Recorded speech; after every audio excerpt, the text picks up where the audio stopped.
বেঁচে যাওয়া বাসি ভাত দিয়ে এত সুন্দর পিঠার রেসিপি তৈরি করা যায়, না দেখলে কিন্তু বিশ্বাস হবে না। কোনো রকম নারকেল ছাড়াই তোমরা এই বাসি ভাতের পুলি পিঠার রেসিপিটি ট্রাই করে দেখতে পারো। খুবই অল্প সময়ে চটজলদি তৈরি হয়ে যাবে, বানানো কিন্তু একদমই সহজ। আশা করছি ভিডিওটি সবার ভালো লাগবে। তো সবার প্রথমে আমি এখানে এক বাটি ভাত ভালো করে পেস্ট করে নিয়েছি। ভাতটা ভালো করে পেস্ট করে নেবার পর এরপর আমি এখানে এক বাটি নিয়ে নিয়েছি চালের গুঁড়ো, শুকনো চালের গুঁড়ো। তোমরা চাইলে কিন্তু এখানে চালের গুঁড়োর পরিবর্তে আটা কিংবা ময়দাও ব্যবহার করতে পারো, এমনকি সুজিটাও কিন্তু নিতে পারো, যেটা হাতের কাছে অ্যাভেলেবেল থাকবে। দিয়ে দেব খুবই সামান্য পরিমাণে একটু নুন। এই নুন আর চালের গুঁড়ো একসাথে ভালো করে মিশিয়ে নিতে হবে। নুন আর চালের গুঁড়ো একসাথে ভালো করে মিশিয়ে নিয়েছি। এবার আমি এখানে নিয়ে নিয়েছি উষ্ণ গরম জল। অবশ্যই গরম জলটা ব্যবহার করতে হবে। খুবই অল্প পরিমাণ জল লাগে চালের গুঁড়োতে। যদি তোমরা আটা কিংবা ময়দা ব্যবহার করো তাহলে কিন্তু জলের পরিমাণটা একটু কম বেশি লাগতে পারে। আমি যেহেতু চালের গুঁড়ো দিয়ে তৈরি করছি তাই জলটা কিন্তু খুবই অল্প লাগবে। খুবই অল্প জল দিয়ে এটাকে ভালো করে মেখে নিতে হবে। তোমরা এভাবে হাতে না মেখে কিন্তু কায়ও করে নিতে পারো। চালের গুঁড়োটা সম্পূর্ণ আমার মাখা হয়ে গেছে, খুব সুন্দর একটা কিন্তু ডোর মতো তৈরি হয়ে গেছে। এখন কিন্তু অনেকটাই সফট লাগছে, পরে কিন্তু এতটা সফট লাগবে না। তারপর এই মেখে রাখা চালের গুঁড়ো ডোর মধ্যে দিয়ে দেব আমরা যে ভাতটা পেস্টটা করে রেখেছিলাম সেই ভাতের পেস্ট।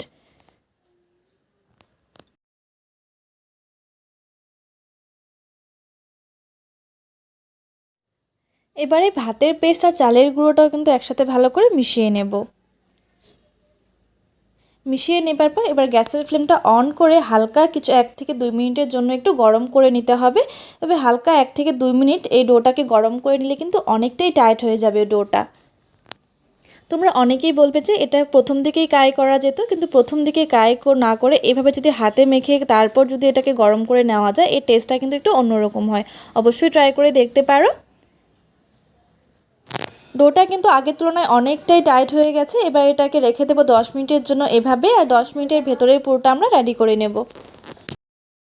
ভেতরের পুরটা তৈরি করার জন্য আমি এখানে 2 টেবিল চামচ পরিমাণ ঘি ভালো করে গরম করে নিয়েছি।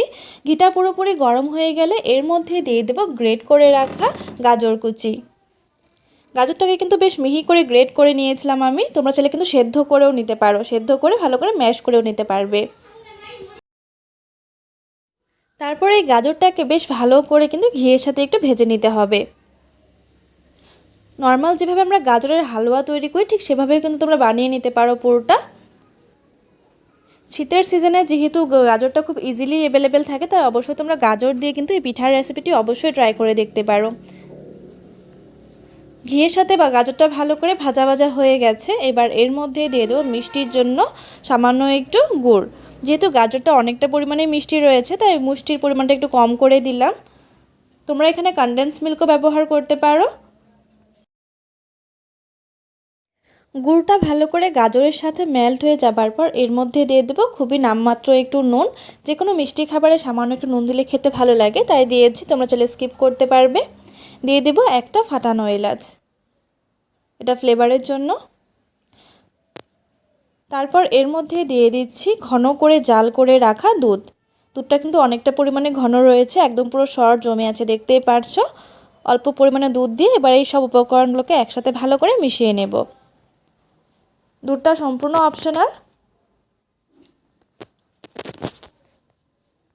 দুধটা দিয়ে 1 মিনিট মতো নাড়াচাড়া করে নেবার পর কিন্তু আমাদের এই গাজরের পুরটা পুরোপুরি রেডি হয়ে গেছে। এবার এটাকে অন্য একটি পাত্রে নামিয়ে নেব।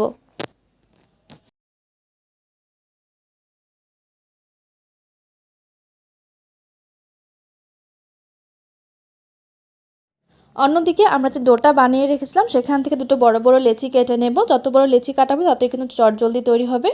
অবশ্যই হাতে একটু তেল মেখে নেবে, নাহলে আমার মতো হাতে ভেবে আটকে যেতে পারে। তো এবার সামান্য একটু চালের গুঁড়ো দিয়ে ভালো করে লেচিটাকে কোট করে এর একটা বড় সাইজের রুটি বেলে নিতে হবে।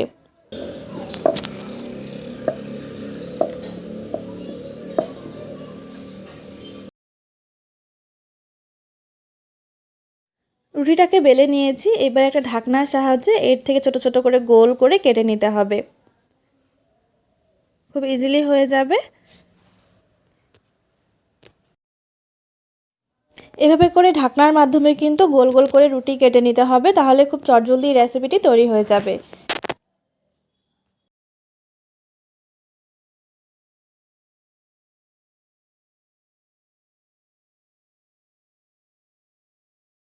এই বেঁচে যাওয়া সাইডের অংশগুলো দিয়েও কিন্তু আবারও লেচি কেটে রুটি করে কিন্তু এর থেকে ছোটো ছোটো রুটি কেটে নেওয়া যাবে। এভাবে করেই কিন্তু আমি সবগুলো রুটি কেটে নিয়েছি।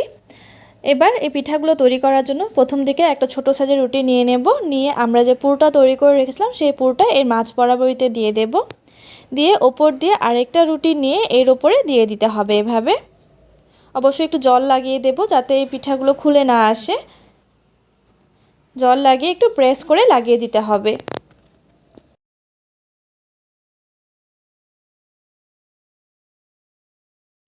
খুবই ইজি একটা প্রসেস, কোনো রকম ছাঁচ লাগবে না এই পিঠাগুলো তৈরি করতে।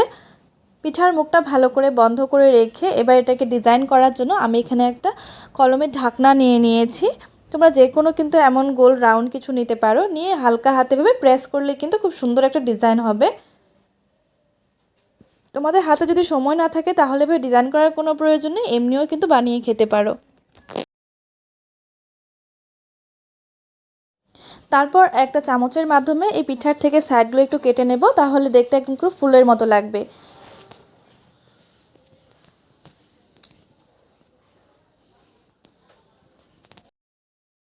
পিঠার সাইডগুলো এভাবে কেটে নেবার পর এটাকে আরও বেশি আকর্ষণীয় তৈরি করার জন্য একটা চেরি এভাবে ওপর দিয়ে লাগিয়ে দেব। এভাবে করে প্রত্যেকটা পিঠাই তৈরি করে নেব।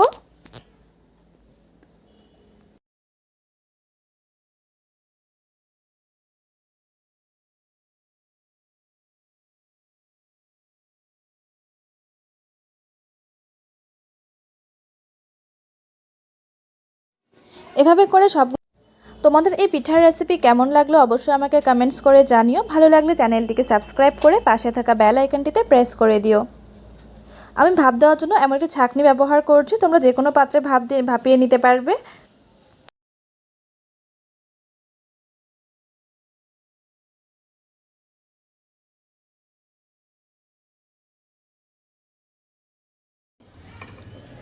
দশ মিনিট মতো পিঠাগুলোকে ভালো করে ভাপিয়ে নিয়েছি। তোমরা চাইলে কিন্তু এই পিঠাগুলো দুধের মধ্যে জাল করে তৈরি করে নিতে পারো। ভাপানোর পর পিঠাগুলো খেতে কিন্তু অসাধারণ হয়েছিল, তোমরা অবশ্যই ট্রাই করে দেখতে পারো। এই পিঠা কিন্তু অনেক রকমভাবে তৈরি করা যায়, ভাপিয়েও তৈরি করে নিতে পারো, দুধেও জাল করে নিতে পারো, কিংবা কিন্তু ডিপ ফ্রাইও করে নিতে পারো। তোমাদের যেমনটা পছন্দ ঠিক তেমন করেই খেতে পারবে এই পিঠার রেসিপিটি। তোমাদের এই নারকেল ছাড়া পুলি পিঠার রেসিপিটি কেমন লাগলো অবশ্যই আমাকে কমেন্টস করে জানিও।